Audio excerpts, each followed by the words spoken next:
palabra de guerreros. Y entonces, Señor, ¿y cuál será? Serán guerreros. Y de pronto comenzaron ustedes a marchar alrededor. Y entonces supe que realmente Dios está levantando intercesores y guerreros en este lugar. Y en esa línea vamos a hablar en esta tarde, en esta noche, para que ustedes puedan escuchar con claridad la voz del Espíritu de Dios, cómo Él les va a usar. Y de pronto algunos les va a llevar más a la intercesión, otros más a la guerra, y habrá otros que sean combinados intercesores y guerreros. Pero una cosa es por seguro, que para que un intercesor y un guerrero puedan fluir conforme el querer de Dios, se necesita el fluir de la unción profética. No podemos hablar de guerreros y de intercesores si no hablamos de unción profética. Así es que esta noche, con el favor de Dios, vamos a hablar de la unción profética, vamos a hablar de los guerreros y de los intercesores. Tengo unos textos ahí, pero no sé si el Espíritu Santo me va a dejar abrir la Biblia o vamos a seguir hablando. Yo quiero decir, para empezar, porque ha habido mucho malentendido sobre lo que es la unción profética, lo que es el ministerio profético. Así es que voy a tratar, con el favor del Señor, de hablar de una manera bien básica, bien sencilla y bien general para que podamos entender. Cuando hablamos de profético, la palabra proféticas o profético viene de la palabra profesar, que quiere decir proclamar y quiere decir declarar. Cuando escuchamos hablar de profético, inmediatamente la gente piensa que tiene que ver con predecir el futuro. Y entonces la gente anda buscando profetas que le predigan o le den una predicción sobre el futuro. Pero la verdad es que la raíz de la palabra profecía, profético, tiene que ver con profesar y tiene que ver con proclamar, tiene que ver con declarar la palabra. La Escritura misma dice en la carta de Pedro que la palabra profética más segura es la Biblia o la palabra que ya está escrita. Entonces, cuando nosotros profetizamos, proclamamos o declaramos, lo que hacemos es que damos una palabra para alguien en base al destino profético con que esa persona fue llamada.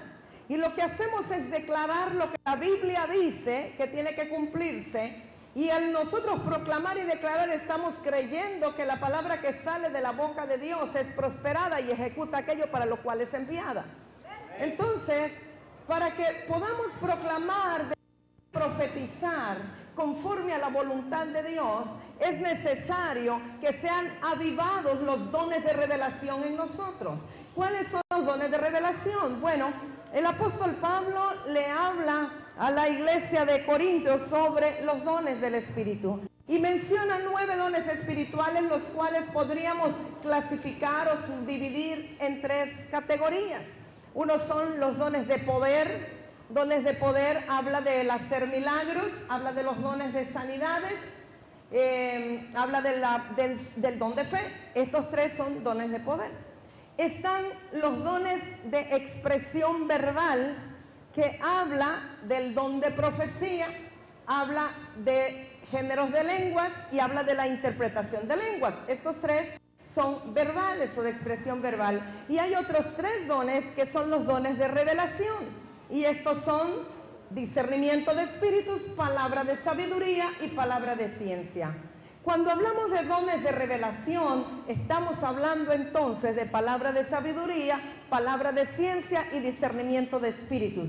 ¿Qué es palabra de ciencia? Palabra de ciencia es cuando nos es revelado a nosotros algo que le ocurre o le acontece a alguien que está en la asamblea. Puede ser un dolor, una enfermedad, puede ser una necesidad económica, puede ser un problema en el matrimonio, puede ser una casa hipotecada, etc. Y entonces el Espíritu Santo que está dentro de nosotros nos revela lo que le está pasando a alguien en la congregación. A veces puede ser específico, nos dice quién es ese alguien, o a veces simplemente nos revela el qué y nosotros lanzamos la palabra y la persona se identifica. Una palabra de sabiduría es un hecho en la mente de Dios que nos es revelado a nosotros, y casi siempre la palabra de sabiduría tiene que ver con ministerio, tiene que ver con destino en la iglesia, tiene que ver con función, tiene que ver con la visión congregacional o individual de una persona. Y el discernimiento de espíritus es la habilidad en Dios para discernir entre lo que viene de Dios y lo que viene del enemigo. Y si acaso, o que venga de la mente humana o de la carne. Pero si acaso algo viniese de parte del enemigo a través del don de discernimiento de espíritus, nosotros podemos discernir también qué género de espíritus lo produce o lo provoca, o qué nombre de espíritu, o de dónde proviene, de qué raíz o de qué espíritu familiar. Entonces estos tres que hemos mencionado son dones de revelación. Para que funcione u opere en la unción profética y pueda declarar y proclamar y profetizar sobre alguien, tienen que estar activados los dones de revelación, por lo menos uno de esos tres que hemos mencionado. Porque a través de la palabra de ciencia nosotros podemos percibir lo que está en el corazón de los hombres. Jesucristo dice que conocía la mente de los hombres, conocía lo que los hombres pensaban. Cuando decimos hombres es genérico, varones y mujeres. Jesucristo conocía el corazón y los sentimientos de las personas, y Él lo conocía a través de los dones del Espíritu Santo, porque dice la Escritura en Hechos 10:38 que Jesucristo fue lleno, fue sumergido con el Espíritu Santo y poder, y que por eso Él andaba liberando endemoniados y sanando enfermos. O sea que Jesucristo mismo fue sumergido en el poder del Espíritu Santo, y los dones de revelación fluían en Jesucristo. Y aunque Él era el Hijo de Dios, también Él operó como profeta en la tierra. Así es que Jesús por eso conocía lo que estaba en la mente y el corazón de los hombres. Que Él hablaba y declaraba sobre las personas. Él enviaba la palabra y la gente era sanada. Nosotros podemos enviar la palabra creyendo que la palabra va a recrear todas las cosas, va a crear algo nuevo. Y eso es parte de los dones proféticos, la proclamación de la palabra. Pero la unción profética no necesariamente tiene que ver con el futuro de las personas. No necesariamente tiene que ver que si con quién se va a casar usted, que si va a tener un bebé varón, o que si va a tener una niña, o que si se va a ir de misión o se va a ir de viaje. No necesariamente, esa puede ser uno de los dones de revelación. Pero lo profético más tiene que ver con la proclamación y la declaración de la palabra de Dios. Hay predicadores que son predicadores proféticos. Hay predicadores que son predicadores de conocimiento, que fueron a un seminario bíblico o estudiaron, y ellos enseñan y ellos predican de lo que han aprendido y de lo que está en la Biblia, lo cual es bueno y es necesario. O maestros que enseñan conforme lo que han aprendido o conforme lo que el Espíritu Santo les ha revelado. Pero un profeta normalmente va a predicar de lo que está recibiendo del trono de Dios directamente. No todos los predicadores son proféticos, ni todos los profetas son predicadores. Hay profetas que no necesariamente son para ministrar en una plataforma. Hay profetas que son para ministrar en grupos muy pequeños. Hay profetas que son para darle consejo a un presidente, pero no necesariamente se va a parar y a decirle, así dice el Señor, sino que sencillamente va y le dice, señor presidente, tuve un sueño, una revelación, dice el Señor. Si usted no cambia al ministro de Economía, algo va a pasar en esta nación. Y no estoy profetizando ahorita, estoy dando un ejemplo. Me explico, pero no todos los profetas son predicadores, ni todos los predicadores son profetas. Pero usted puede discernir cuando un profeta es un predicador y cuando un predicador es un profeta, por la manera como va a exponer la palabra del Señor. Un profeta, predicador, no necesariamente se tiene que preparar horas antes ni días antes, preparar un mensaje, porque probablemente aunque lo prepare, cuando se pare allí, el Espíritu de Dios va a empezar con los dones de revelación, le va a empezar a revelar el corazón de la gente, le va a empezar a mostrar qué es lo que está pasando en el lugar, y le va a empezar a dar una palabra que tiene que declarar que no tiene nada que ver con lo que ha preparado. Entonces así uno puede discernir. Ahora, cuando en un lugar, en una congregación, hay uno o más profetas, el ambiente, el ámbito se vuelve profético, porque es inevitable que los profetas profeticen, que los profetas hagan actos proféticos y que los profetas le hayan sentido a todo. Usted va a ver que un profeta, por ejemplo, yo me daré cuenta quienes fluyen en la unción profética si se acercan y me dicen, hermana, ese color es la esperanza, seguramente que el Señor quiere. Y los profetas son así, le hallan un sentido a todos los colores, a los sonidos, a los olores, a los las notas musicales y todo tiene como una relación en el espíritu. Entonces uno puede darse cuenta cuando está en un ambiente profético. Usted va a una iglesia donde está fuerte la unción profética y usted va a ver que toda la gente anda algo en su vestimenta que es profético. Usted va a ver que se ponen un pañuelo aquí atravesado y usted le dice, y hermano, ¿y ese pañuelo de ese color? No, es que el Señor me dijo que hoy era día de fuego, entonces me puse un pañuelo anaranjado. Cosas como esas, ¿verdad? Que son solo como unas señales externas de que la unción profética se mueve en un determinado lugar. Normalmente la gente que está bajo un manto profético, bajo una unción profética o en una iglesia profética, es gente que no se viste con lo primero que encuentra, sino que se para frente al closet y le dice, Espíritu Santo, ¿qué quieres tú que me ponga hoy? Normalmente gente profética cuando va al supermercado ni siquiera va con una lista, aunque esas son cosas naturales, sino que Espíritu Santo, recuérdame o dime qué tengo que comprar hoy. Y el Espíritu Santo es tan lindo, está todo en oferta, entonces lo compramos todo barato. Él es bueno, ¿verdad? Le estoy hablando de pequeños detalles. Me ha pasado mucho cuando me toca ir a un congreso, a una administración, el Espíritu Santo me dice, ponte un vestido de este color, y cuando llego me doy cuenta que la otra predicadora estaba vestida igual que yo y nos quedamos viendo y entonces solo decimos, declaramos la unidad del Espíritu en este lugar.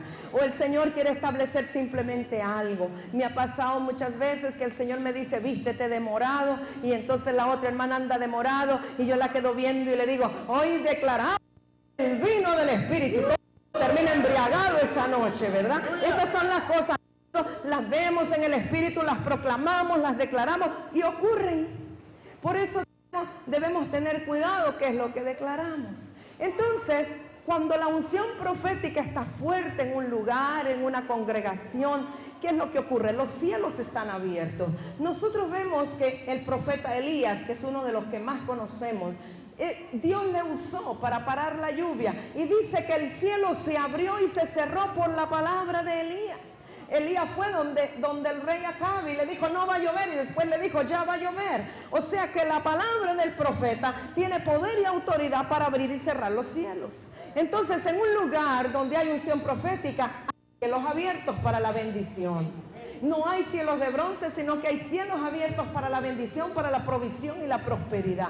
Entonces una característica será cielos abiertos. Pero cuando los cielos están abiertos muchas cosas ocurren. Si usted mira en el Nuevo Testamento, vemos 2 veces más los cielos abiertos y vemos una promesa más de cielos abiertos. Una vez los cielos abiertos es cuando Jesús es bautizado en el Jordán por Juan el Bautista. Y dice que cuando él estaba siendo bautizado por su primo Juan, que era profeta también, dice que los cielos se abrieron, descendió el Espíritu Santo en forma como de paloma sobre Jesús y del Padre que dijo, he aquí mi Hijo amado en el cual tengo complacencia. Los cielos se abrieron porque Jesús, además de ser el Hijo de Dios, era profeta, pero Juan también era profeta. Vemos que los cielos se abren es cuando Esteban está siendo apedreado. Está Saulo de Tarso en ese tiempo, él está dirigiendo a los soldados en contra de los cristianos. Él era un perseguidor de los cristianos y dice que lapidaron a Esteban y lo apedrearon, pero que en el momento muriendo casi, él tuvo una visión, vio los cielos abiertos y oyó de nuevo la voz de Dios, la voz del Padre y el Espíritu Santo también que estaba allí y el Hijo. Entonces vemos cielos abiertos. Yo creo que Esteban era un profeta. Cuando Jesús llama a Felipe, también llama a Natanael. Y le dice a Natanael, he aquí, le dice, un verdadero israelita en el cual no se ha encontrado engaño. De aquí en adelante le dice, tú verás los cielos abiertos y ángeles de Dios ascendiendo y descendiendo de los cielos. O sea, los cielos se abrieron para Natanael a partir de ese momento, como también se habían abierto para Jacob cuando él allí en Betel recostó su cabeza sobre una piedra, derramó aceite sobre esa piedra y dice que cuando durmió, él vio ángeles de Dios que subían y bajaban. O sea que los cielos estuvieron abiertos para Jacob. Y eso mismo es lo que el Señor Jesús le dice a Natanael, verás ángeles que suben y bajan sobre del hombre. O sea que estaba declarando que lo que le ocurrió a Jacob era profético de lo que le iba a ocurrir a Jesucristo. Y está diciendo a Natanael que él tendrá los ojos espirituales abiertos, los dones de revelación, para poder ver en el espíritu los ángeles que suben y bajan sobre Jesucristo, el Hijo de Dios. Entonces, una vez que vemos que con cielos abiertos cosas ocurren, ¿qué ocurre? Ángeles de Dios suben y bajan cuando hay cielos abiertos. O sea que si ustedes mantienen los cielos abiertos en este lugar, pueden tener la seguridad que al igual que hoy hubo porque yo sé que ángeles ministrando y siento la presencia de Dios cuando se lo digo. Ángeles de Dios estarán subiendo y bajando y ministrando y guardando y cuidando este lugar. Y aún cuidando la unción de este lugar. Oh sí, Dios, gracias, Señor. Cuando hay cielos abiertos, la voz de Dios desciende fácilmente y el corazón del pueblo y el oído espiritual está presto para oír lo que Dios está hablando. Hay cielos abiertos, el predicador que se para puede fluir con mucha facilidad, no siente oposición, no siente como si las cosas no traspasaran, sino que fluye con facilidad porque los cielos están abiertos, el ambiente espiritual es propicio. Cuando hay cielos abiertos, hay revelación de lo que está ocurriendo en el mundo espiritual. Entonces las personas que interceden, las personas que oran, las personas que guerrean, perciben qué es lo que está ocurriendo en los aires, qué ocurre en el primer cielo, segundo cielo, qué está ocurriendo en el tercer cielo. Pueden percibir, pueden discernir, pueden mirar cuando los cielos están abiertos. Y de igual manera, cuando ellos oran y claman a Dios, pueden tener la seguridad que su oración y su clamor llega directamente al trono de Dios porque los cielos están abiertos. Entonces muchas cosas ocurren cuando tenemos cielos abiertos, y los cielos abiertos son un producto de la unción profética en un lugar. Y la unción profética viene porque hay profetas en la casa o porque le dan apertura al ministerio profético, aman lo profético, desean lo profético y le dan paso a lo profético. Entonces Dios responde y los cielos se abren. Para poder ser intercesores efectivos, para poder ser guerreros eficientes, necesitamos fluir en la unción profética. A veces hemos visto el ministerio profético como que si fueran los enemigos de los pastores, porque vienen, eso es lo que comúnmente se ha manejado, viene un profeta y le dice al pastor: es que ustedes no saben nada, ustedes no tienen revelación, y eso está mal, eso es incorrecto, eso no está bien, porque sí le digo que no hay pastor más efectivo que aquel que fluye en la unción profética. Si puede haber un buen pastor en lo natural, no estoy hablando de Jesús el buen pastor de las ovejas, sino de un pastor en lo natural, que aunque tenga el llamamiento pastoral, pero un pastor funcionando bajo la unción profética es un pastor efectivo. ¿Sabe por qué? Porque él no hará las cosas por emoción, él no hará las cosas por tradición, por religión, sino que será por la unción profética que está en el lugar. Bajo la unción profética será que cuando se despierte de madrugada sabrá por quién de sus ovejas tiene que orar, sabrá cuál de sus ovejas está pasando un problema, sabrá qué le está aconteciendo a aquella ovejita y a la familia de la ovejita. Un pastor con unción profética sabrá a quién tiene que ir a visitar, no porque martes es día de visita, no porque el miércoles hizo una lista para ir a visitar, sino porque el Espíritu de Dios le dice que vaya a buscar a aquella oveja. Un pastor con la unción profética es un pastor efectivo, es un pastor eficiente, no hará las cosas por emoción, sino que las hará con convicción.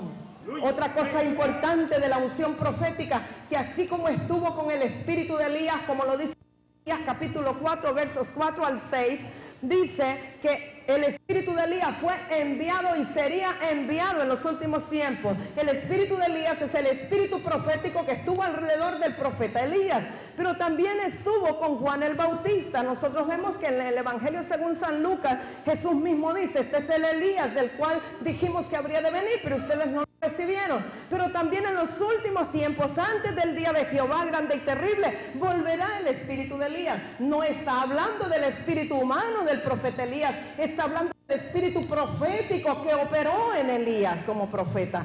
Y entonces el espíritu de Elías tiene una particularidad, y es que hace volver el corazón de los hijos a los padres y de los padres a los hijos. Por eso alguien que funcione y opere en la unción profética será un verdadero padre, y será alguien que con su predicación y su palabra y su enseñanza corazones hacia el Padre Dios, hacia los padres espirituales y hacia los patriarcas, o sea, lo que estuvo establecido en sus profetas.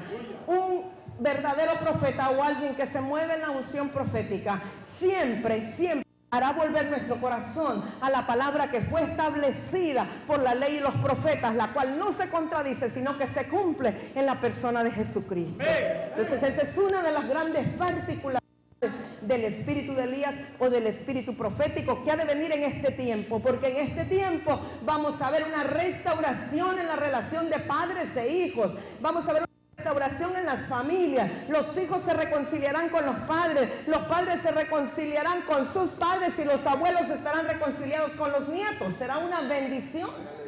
Y podremos decir, como dice la Escritura, los tuyos reedificarán las ruinas antiguas y las calzadas para habitar. O sea que aún nuestros nietos van a ser restauradores, van a ser reparadores de portillos, van a ser los huecos de espíritus familiares que han hecho destrozos en nuestra familia, pero que no siendo el espíritu profético, el espíritu de Elías está sobre la nueva generación para cerrar los portillos.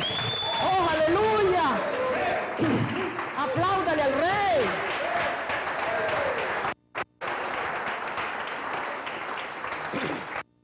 Estamos entrando en unos tiempos hermosos.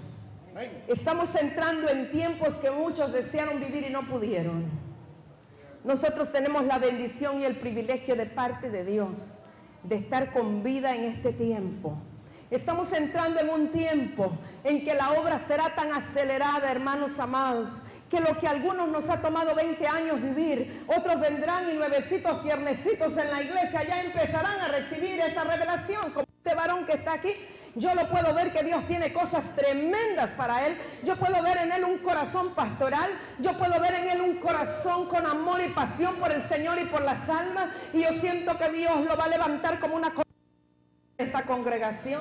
Y es porque Dios en su misericordia está haciendo una obra acelerada. Él mira el corazón y Él los capacita y Él los lanza y Él hace las cosas rápidamente. ¡Oh, aleluya! Dios es bueno.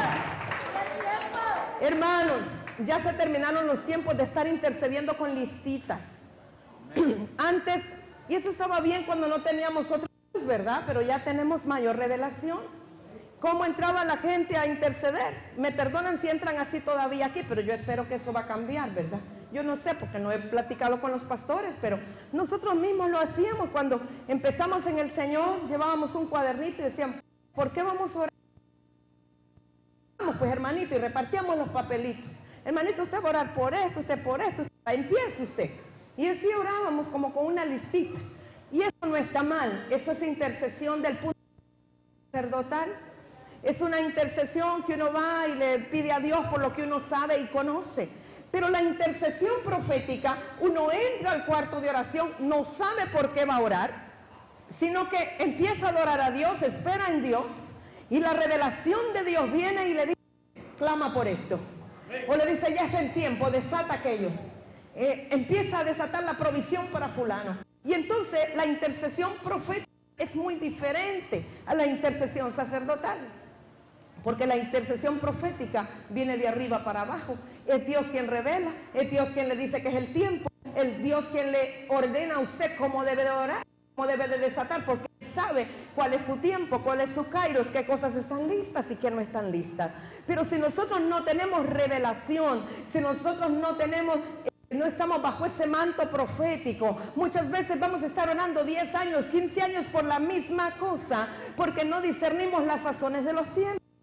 Los de la tribu de Isaacar, de los hijos de Israel, ellos tenían una particularidad, y es que ellos conocían los tiempos, discernían los tiempos, sabían las sazones de los tiempos, y esa es una característica de la unción profética. Nosotros hoy día, como los de la tribu de Isaacar, deberíamos de saber en qué tiempos estamos, pero por la revelación del Espíritu de Dios. Entonces nos metemos, nos encerramos con Dios, y el Dios Dios comienza a revelar y a decir qué orar y cómo orar y por qué orar. Por supuesto, entendemos que hay oraciones sacerdotales que hay que hacer rutinariamente, como dice la Escritura, que hay que orar por los que estén en autoridad y estén en eminencia, y está bien que todos lo hagan de una manera cotidiana que hacerlo, pero quiero decirle, hay una diferencia cuando usted lo hace por rutina y costumbre que cuando lo hace por la guianza del Espíritu.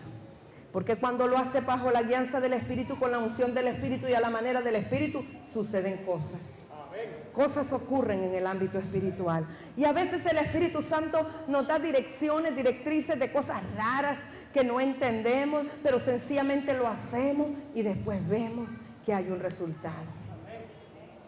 Lo importante es que en todos seamos guiados por el Espíritu Santo. Un guerrero de Dios no es alguien que se pone sencillamente a pelear contra los demonios. Un guerrero sabe que tiene armas poderosas como el amor, la sabiduría, la fe, la confianza, y esperará a que Dios le diga qué hacer y cómo hacerlo, y entonces empezará a hacerlo conforme la guianza de Dios y verá que el enemigo es derribado. Quiero compartirle que hace algunos años estábamos en la ciudad de Miami con mi esposo, las niñas, tiene que haber sido hace como unos 5 años tal vez, y de pronto estaban dando una noticia de un huracán que venía a pegar contra las costas de la Florida, y la gente estaba como loca, como estaba hace 2 días, y estaban vaciando los supermercados y comprando de todo, llenándose de agua y todo, porque no había manera que ese huracán se detuviera. Ya estaba dirigido e iba a destruir todas las costas de la Florida. Y recuerdo que veníamos saliendo de una reunión, yo había estado ministrando y yo les vi que estaban hablando y le pregunté a mi esposo, ¿qué es lo que pasó? Me dice, mira, ya me mostró en la pantalla, mira, aquí está el ojo, viene aquí a pegar directamente contra eso. Y recuerdo que le puse la mano a la pantalla y le dije, huracán, te ordeno en el nombre de Jesús que desaparezcas, que te hundas en lo profundo del mar de una manera que dejes aún confundidos a los del servicio meteorológico.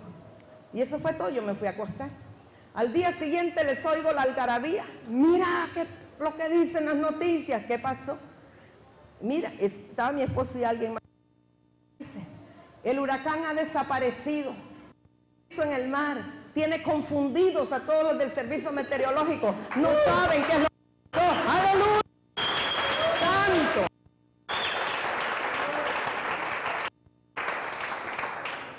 Pero lo hice bajo la guianza del Espíritu. Recientemente que estuvimos en Miami, hace como tal vez 2 meses, no sé, en el mes de junio, julio, estaba yo ministrando en un evento de mujer a mujer en un hotel, en el Holiday Inn, en el sur de Miami. Y cuando salimos de ministrar, como a eso de las 8 de la noche, tal vez 9, vi un humo tan horrible, tan espeso, un humo físico, que estaba asfixiando a toda la gente. Era un humo negro y se llenaba de tile toda la ciudad. Era una cosa terrible, en la autopista no se podía manejar. De hecho, al día siguiente nosotros salíamos hacia Orlando o Fort Lauderdale, y cerraron la autopista, Fort Lauderdale. Cerraron la autopista, tuvo que regresarse porque era terrible como estaba. Y entonces yo pregunté, ¿qué es lo que pasa? Le pregunté a uno de los guardias que estaba allí, a alguien, y me dice, estos son unos incendios que tienen 5 días de estar aquí en Miami y ya han venido, no sé si eran 7 carros de bomberos, todos los bomberos de la ciudad están pidiendo ya ayuda a los bomberos de...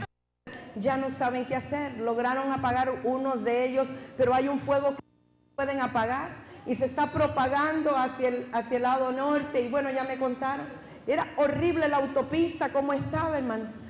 Entonces le digo, pero en sí, ¿cuál es el problema? ¿Qué pasó? Estaba tan seco, me dice, tiene 3 meses de no llover y tan seco, que entonces todo el área verde, pues ya no era verde, un pasto, un zacate sequísimo, y entonces el fuego se esparció y no había manera de apagarlo. Entonces pensé yo y dije, ¿por qué no estaba en mis planes haber ido a predicar allí? Nosotros íbamos a estar en otro lugar. Y entonces recuerdo en el carro con mi esposo y las niñas y les dije, eso me trajo Jehová aquí a este lugar. Miami sabrá que vino profeta a esta ciudad y en el nombre de Jesús yo declaro que en los cielos la lluvia cae torrencialmente y este incendio se haga.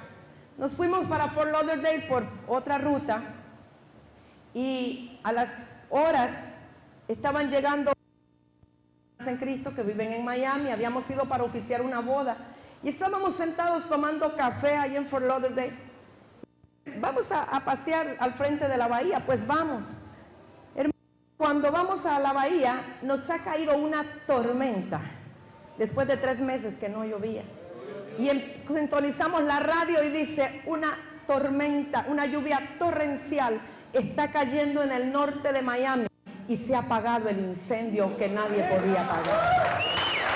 Amados, Dios es bueno, Dios es bueno todo el tiempo, amén. Así es. Entonces, esto le cuento para que vea que necesitamos la revelación de Dios. Necesitamos la unción profética en nuestras iglesias. Necesitamos darle la libertad al Espíritu Santo para que Él sea el que diga que se haga y que no se haga. Para que cuando se cante y cuando se callen, para que Él diga cuando se tome ofrenda y cuando no se tome, para que Él diga cuando se adore y cuando se guerree, para que Él diga cuando es tiempo de cantar y cuando es tiempo de endechar. El Espíritu de Dios siempre sabrá qué es lo que hay que hacer. Aleluya. Pero necesitamos nosotros como líderes de la iglesia devolverle al Espíritu Santo el control de la iglesia, devolverle el gobierno de la iglesia. Necesitamos nosotros humillarnos y someternos y reconocer que nada somos ni sabemos, pero que Él lo es todo y que Él lo sabe todo. Y poder recibir la revelación de Dios para que nuestra ciudad sea diferente. Cuando Dios nos llamó por su misericordia y por su gracia, yo quiero decirle que el hecho de que yo esté aquí y que yo haya venido a los pies del Señor es verdaderamente un milagro del Señor. Y algunos tal vez aquí me conocían lo que yo era.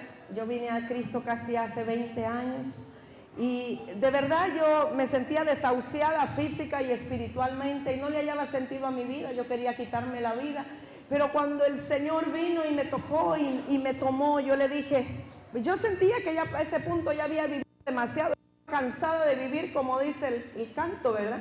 Tenía solo 33 años cuando conocí al Señor, pero yo sentía que había vivido demasiado y que no quería vivir más. Pero cuando el Señor me tomó y me llenó de su amor, yo le dije, Señor, si de algo te sirve esta piltrafa que está aquí, porque estaba enferma, tomando 7 medicamentos, sin esperanza, sin ilusión y sin nada, le dije, tómalo y úsalo para tu gloria. Es más, usé la palabra, si este vaga te sirve para algo. Ay, hermanos, si lo que Dios hizo con ese... Él me ha dado vida, Él me ha dado felicidad, Él me ha dado deseo de vivir, Él me ha dado energía, Él me ha dado todo. Él es bueno. Todo el tiempo, amén. Y fíjese que desde que Él me llamó para su gracia, como yo no tenía quien me enseñara, y yo buscaba que alguien me enseñara, mire, el Señor fue tan tremendo. Yo buscaba gente religiosa que me enseñara, gente que había caminado más que yo, pero como me miraban cosas raras y pensaban que yo estaba un poco topada, entonces nadie se quería hacer cargo de mí, ¿verdad? Me decían, no, hermanita, un poco rara, la hermana nos va a meter en problemas, ¿verdad? Y entonces, pero son cosas que Dios usa. Dios en su misericordia me guardó, hermano. Y entonces, ¿qué me tocaba? Empezar a recibir del Señor. Y entonces el Señor me indicaba cosas, locura, y que yo no entendía. Pero Él me decía de hacer cosas, Él me decía de levantar bandera, Él me hablaba de ungir las puertas, Él me hablaba de caminar por las calles, me hablaba de hacer declaraciones y proclamas, de poner estacas con la palabra de Dios en los lugares. Él me hablaba de derramar aceite en el mar, de proclamar, de cosas que ahora la gente está enseñando en seminarios, ¿verdad? Y las cosas que antes se rechazaban y no entendían, ahora las personas que me decían que estaban medio tostadas, ahora me dicen, venga a darnos un seminario de eso, hermana. Porque Dios es así. Él va abriendo los ojos espirituales de cada uno de nosotros y todo es hermoso en su tiempo. A algunos nos toca abrir brecha, ir allí con bulldozer y con machete y descombrar, ¿verdad? Para abrirles camino a otros, que ya les toque un poquito más fácil el caminar. pero no importa, lo que importa es que estamos en el reino, trabajamos para el reino, amamos el reino de Dios, amamos la obra de Dios y amo esta ciudad. Yo no nací aquí, pero yo he vivido aquí más que en la ciudad donde nací. Yo nací en Choluteca, pero a los 13 años prácticamente salí de ahí, fui a estudiar, me casé, tantas cosas pasaron, pero, o sea que solo viví 13 años en Choluteca. Pero aquí yo vine en 1979, en septiembre. De hecho, voy a cumplir que 25 años, ¿verdad? Del 79 al 2004. ¡Wow! Deberíamos de celebrarlo, ¿verdad? En septiembre. A lo mejor es por estas fechas. Yo solo sé que fue en septiembre. A lo mejor estamos celebrando los 25 años de ser limeño. Y con propósitos netamente naturales, en mi mente nunca estaba el que yo iba a conocer a Jesús. Yo me reía de los que hablaban de Jesús, yo me burlaba de los que hablaban de Jesús. Y recuerdo cuando trabajaba en la compañía, como ya la gente me miraba incorregible, ¿verdad? Sin conocer al Señor. Un día me contaron que alguien en una iglesia episcopal había pedido que por favor oraran por mí para que yo conociera a Jesucristo y me compusiera. Y cuando me contaron, yo me eché a reír y dije, ¿qué es eso? ¿Qué está hablando? ¿Qué es eso? Y entonces, porque claro, yo había recibido clases de religión, yo daba clases de catequesis, yo había hecho la primera comunión, la confirmación y todo lo que se imagine. Entonces yo no sabía de qué estaban hablando. Pero cuando el Señor Jesús me tomó en esta ciudad, después de cosas que pasaron, que yo pude haberme ido de aquí, y aunque yo no conocía al Señor, yo supe que hubo una mano fuerte que me retuvo en esta ciudad. Y ya después yo cuando conocí al Señor y me enamoré de Jesús y todavía estoy locamente enamorada de Él. Él es mi amado, el deseado de mi alma, en el cual tengo contentamiento, el que me provee todas las cosas, el que me sustenta, el que me llamó, el que me ama, el que me abraza, el que calienta mi alma y todo lo demás, y cómo no amarle plenamente. Y entonces amándole a Él de una manera tan preciosa, habiéndolo encontrado a Él, yo después estuve a punto de irme a otro lugar, pero ya le pregunté al Señor y supe con certeza que Él me dijo que me dejaba en la Lima.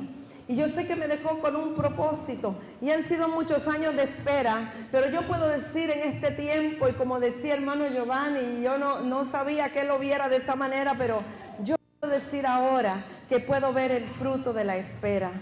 Y que si lo que Dios formó en mi vida en estos 20 y algo años ha sido paciencia, ha valido la pena. Ha valido la pena porque yo estoy empezando a ver los vislumbres de su gloria en esta ciudad. Porque algo que estoy segura y por lo que hemos llorado muchas veces es por la unidad del cuerpo.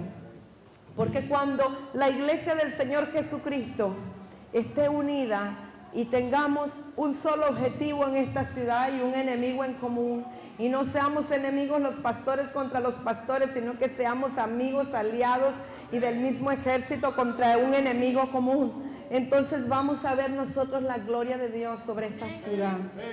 Dios tiene palabras proféticas para la Lima tremendas. Dios está empezando a cumplir lo que Él ha dicho un día que hará con esta ciudad. Saben, hermanos, vino la inundación previa al Mish y luego el Mish, y entonces la gente decía, ahora es el chance, salite de esa ciudad que estás haciendo. Y mira, todo el mundo se está saliendo. Le digo, no, ahora es la oportunidad de quedarme mejor, porque los que se están yendo no saben lo que Dios va a hacer en esta ciudad. Amén, sí, Dios va a hacer algo grande, hermanos. Por guianza del Señor vendimos la casa que teníamos en la zona americana, fue dirección de Dios para invertir en lo que es la escuela Sunshine ahora. Vendimos la casa y la mitad de ello lo invertimos en la escuela y la otra mitad hicimos una casa más sencilla. Y entonces cuando vendimos la casa nos decían, ahora que vendieron la casa, váyanse a San Pedro y compren allá. Les dije, no, pero se van a inundar, no, vamos a construir de altura o lo que sea, pero esto no se va a volver a inundar. Este es el lugar donde Dios nos tiene plantados y yo estoy segura y convencida que Dios nos tiene plantados en esta ciudad, porque es una ciudad estratégica, porque es una ciudad amada por Dios, porque es una ciudad escogida por Dios para mostrar su misericordia, su amor y su gloria, porque la Lima es de Dios, la Lima es de Cristo. Amén. Hermanos, si por muchos años se conoció como la ciudad del oro verde, hoy se conocerá como la ciudad del oro divino, del oro de Dios, porque el oro es la naturaleza de Cristo. Y será, yo le profetizo, vienen inversionistas para la Lima que ustedes ni se habían imaginado. Yo le profetizo que capital europeo viene, y yo empiezo a ver capital de Dinamarca que viene para esta ciudad, viene capital de Japón, de Inglaterra y de España. Yo le profetizo que la Lima se levanta con más fábricas, con más maquilas, la zona libre del aeropuerto se levanta, y nosotros hoy venimos con autoridad declarando y decretando que parte de los impuestos que se pagan en el aeropuerto serán designados para la Lima, porque nos pertenece. ¡Oh, santo! Cosas grandes van a ocurrir, cosas hermosas van a ocurrir en esta ciudad. Hermanos, y muchos vendrán de diferentes lugares, de Honduras y de las naciones, para ver lo que está ocurriendo en esta ciudad. Porque yo creo que el Espíritu Santo de Dios va a incendiar esta ciudad. Y gente con libertad del Espíritu, gente llena del Espíritu Santo va a ser enviada de la Lima a las naciones para llevar fuego a las naciones. Oh, sí, Señor, porque mire, por muchos años Honduras ha sido receptor de misioneros. Misioneros han venido, y Dios bendiga a los misioneros americanos que han venido, pero todos vienen con la mentalidad de que somos del tercer mundo, que somos pobres y miserables, que vienen a darnos porque no tenemos. Pero yo le digo y le profetizo, antes de 5 años Honduras estará sembrando en las naciones y mandando misioneros a diferentes países, y estarán ayudando ahora económicamente a las naciones. Dios me ha hablado, hermanos, que antes de 10 años, y espero estar aquí para verlo, Honduras será totalmente cristiana. Y yo lo creo, y usted tiene que creerlo. Nuestra nación será conocida en todas las naciones como una nación totalmente cristiana. Cosas grandes van a ocurrir. Estamos, hermanos, a una hora de uno de los puertos más importantes. Estamos a una hora de una de las playas más hermosas para el turismo. Estamos a 10 minutos del aeropuerto internacional más importante de la nación. Estamos en punto estratégico, por mar, por tierra y por aire. Algo hermoso va a ocurrir. ¡Oh, santo! ¡Qué bendición vivir en la Lima! Es una vivir aquí, hermano. Y una carretera internacional va a pasar por aquí que llegará hasta Panamá. Oh, aleluya. Un corredor centroamericano que conectará todas las naciones. Ya no será por el sur, va a ser por el norte. Usted lo verá y se acordará. Dios va a hacer cosas hermosas.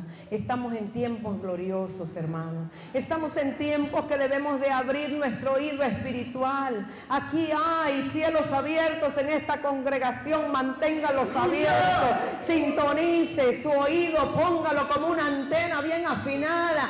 Escuche lo que Dios le está hablando, lo que Dios está diciendo, y no pierda la oportunidad. Hermana, usted que está allá sentada de aretitos verdes y blusa blanca y falda negra, venga para acá, que hace rato yo quiero darle un abrazo de la palabra. Oh, santo, gracias, Señor. Oh, Padre, gracias.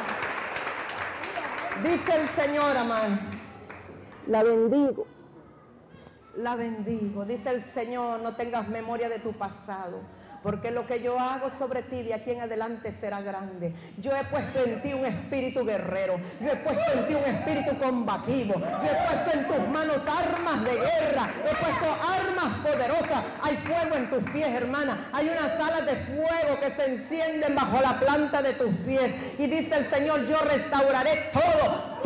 Te restituiré al doble lo que se comió la oruga, el saltón y el revoltón. Yo lo suplo, yo lo sustituyo en el nombre poderoso de Jesús. Hoy yo declaro una unción profética mayor. Yo declaro una unción de guerra. Yo declaro el aceite que corre por todo tu ser. Yo declaro una libertad profunda, una libertad del Espíritu Santo en tu vida, para profetizar, para guerrear, para declarar, para quebrantar,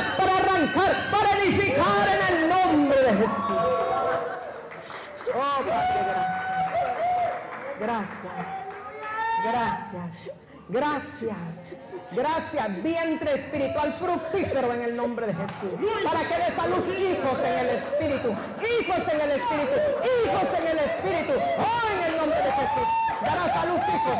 Con dolores de parto darás a luz hijos en el Espíritu. Padre, gracias en el nombre de Jesús. Oh, gracias por la fortaleza de esta mujer. Ha sido fuerte, ha sido fuerte, ha sido fuerte. Oh, han venido contra ti, han querido cansarte, han querido debilitarte, han murmurado contra ti, han dicho cosas. Pero Jehová te ha sustentado. Mujer fuerte, mujer fuerte, mujer fuerte. Oh, la unción de Dios está sobre ti, la unción poderosa del Santo está sobre ti. Oh, gracias. Una unción de guerra, una unción de guerra, una unción de guerra, una unción de guerra. Con autoridad, guerrera, guerrera, guerrera, guerrera, guerrera. Oh, fuego en tus manos, fuego en tus manos. Padre, gracias en el nombre de Jesús. Gracias, Señor, por lo que hará. Esta mujer es un instrumento útil para formar guerreros.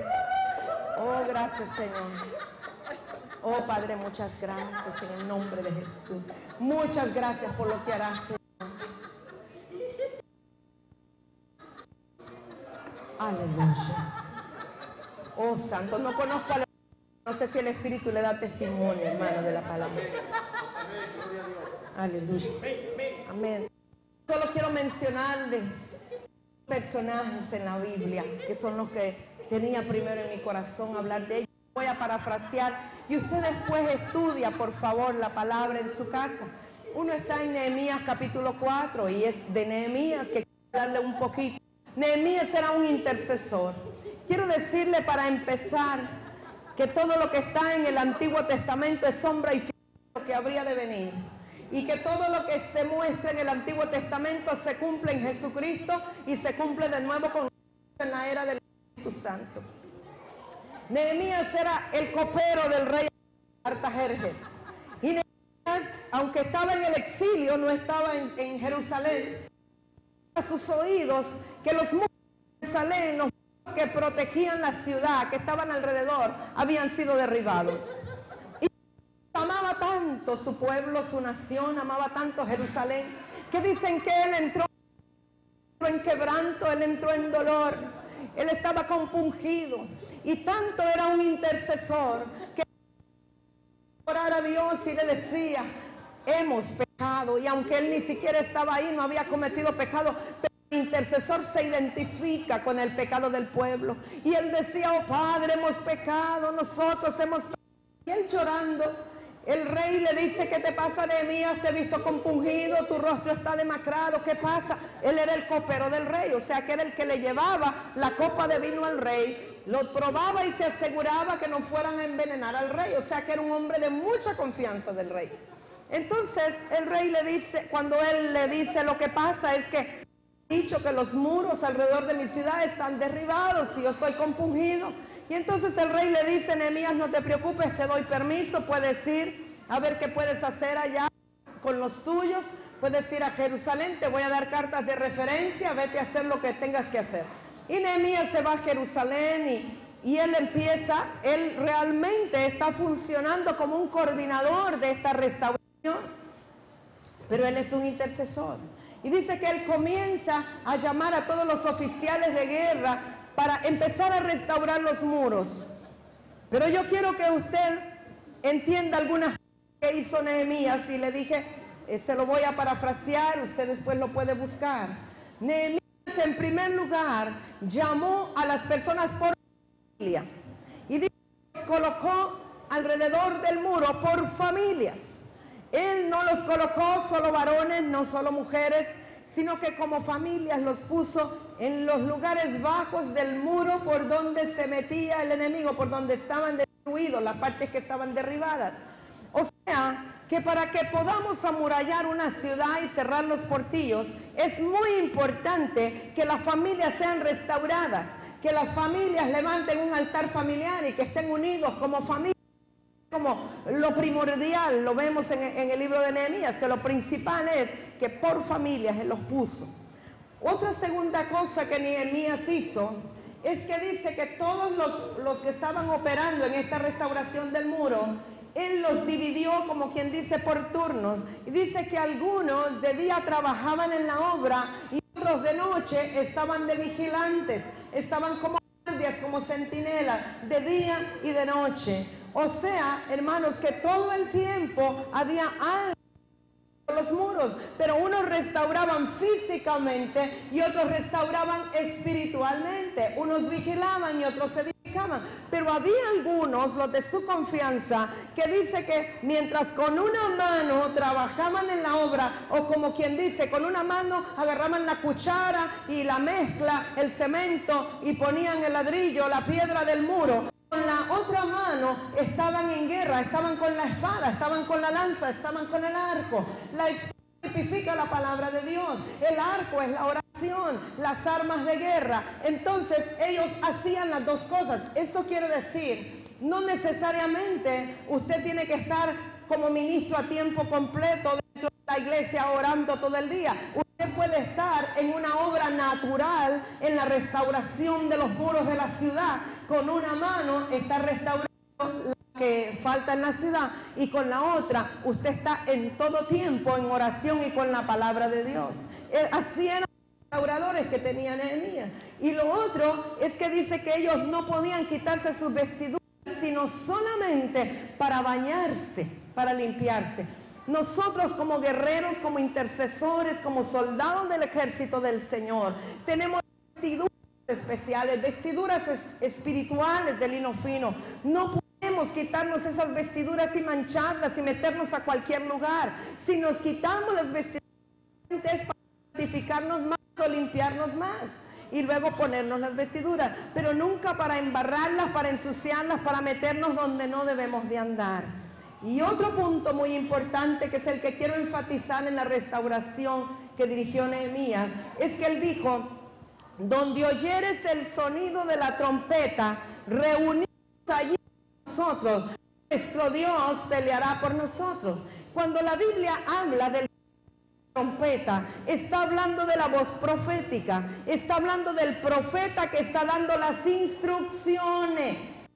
Y dice que el profeta tocaba la trompeta, estaba cerca de Nehemías. Nehemías era como diseñador, el arquitecto, Nehemías era el apóstol, pero a la par de él estaba el que estaba recibiendo las instrucciones de Dios, o la voz profética, estaba declarando, proclamando, profetizando, que es por donde empezamos a hablar esta noche. Es muy importante escuchar el sonido de la trompeta. En ese tiempo no era una trompeta de metal, era un shofar o cuerno de carnero.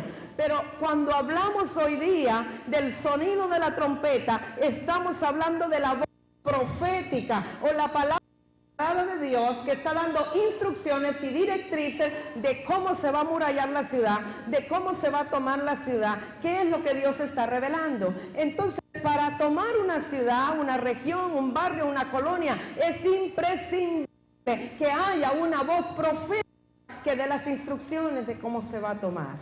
Entonces, todo esto es muy importante en la intercesión. Y voy a hablarle así rápidamente de otro personaje, que es el que el Señor me puso, que es Gedeón. Gedeón usted lo puede ver en casa en Jueces capítulo 6. Y sigue, ¿verdad?, hasta el 7. En Gedeón, cosas importantes. Número 1, Dios lo llamó aunque él se sentía incapaz. Él dijo que él era el más pequeño y el más insignificante de la tribu de Benjamín. Y después Benjamín era la tribu más pequeña porque fue el último hijo de José y Raquel. Entonces él se sentía incapaz e insignificante, pero Dios no llama a los capaces, él capacita a los llamados. Fíjese, él no llama a los capacitados, él capacita a los llamados. Llama conforme al corazón y luego él los capacita. Él no nos llama porque somos algo. Gracias, hermano.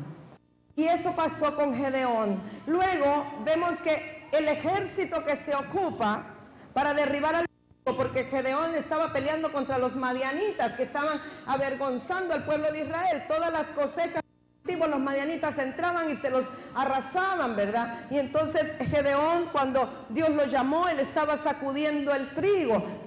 Dios nunca llama gente desocupada. Gedeón estaba trabajando cuando Dios lo llamó. Así que Dios llama a los que trabajan, no a los haraganes ni a los desocupados. Bien, pues él estaba ahí sacudiendo el trigo cuando Dios lo llamó. Y entonces otra cosa que Dios le dijo a Gedeón era que él tenía de acera, o sea, de imágenes de acera o Astarte, como lo quieras llamar, que su padre había levantado. El padre de Gedeón era un idólatra, era un ocultista. Nadie puede entrar a la guerra espiritual si tiene herencia espiritual de idolatría y de ocultismo. Todo guerrero formado, llamado por Dios, necesita derribar los altares que sus abuelos, bisabuelos, tatarabuelos, padres, etcétera, hayan levantado. Idolátricos, herencias espirituales de aquellos antepasados nuestros que hayan estado en espiritismo, en masonería, en gnosticismo, rosacrucismo, mormonismo, todo eso que no podemos entrar a la guerra si no derribamos los altares que nuestros padres han levantado. Ese es un punto muy importante. Si en algún momento podemos tener tiempo de expandir más sobre guerra espiritual e intercesión, estos son puntos que podemos desarrollar, ¿verdad? Y luego, Dios no ocupa un ejército de gente, Él ocupa gente de acuerdo. Fíjese que con Gedeón empezaron 32,000 y quedaron 300.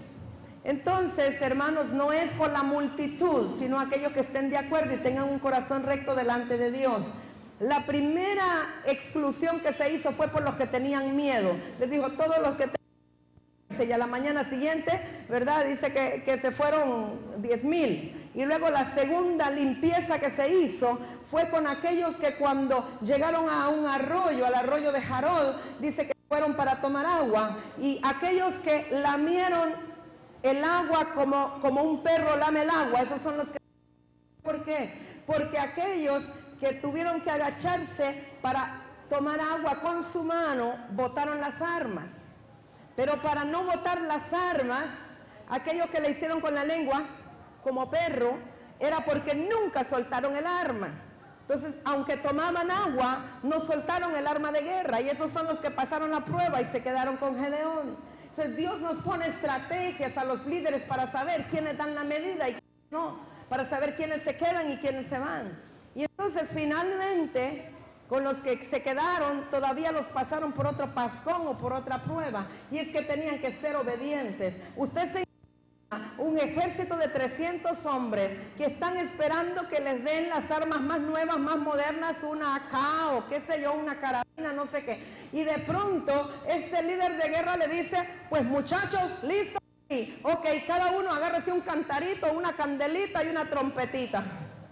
¿Cómo se puede haber sentido ese ejército? Fueron probados. Ellos tenían que creerle a Dios, creer que esa era la instrucción de Dios, creer que el profeta lo que les estaba diciendo provenía de Dios.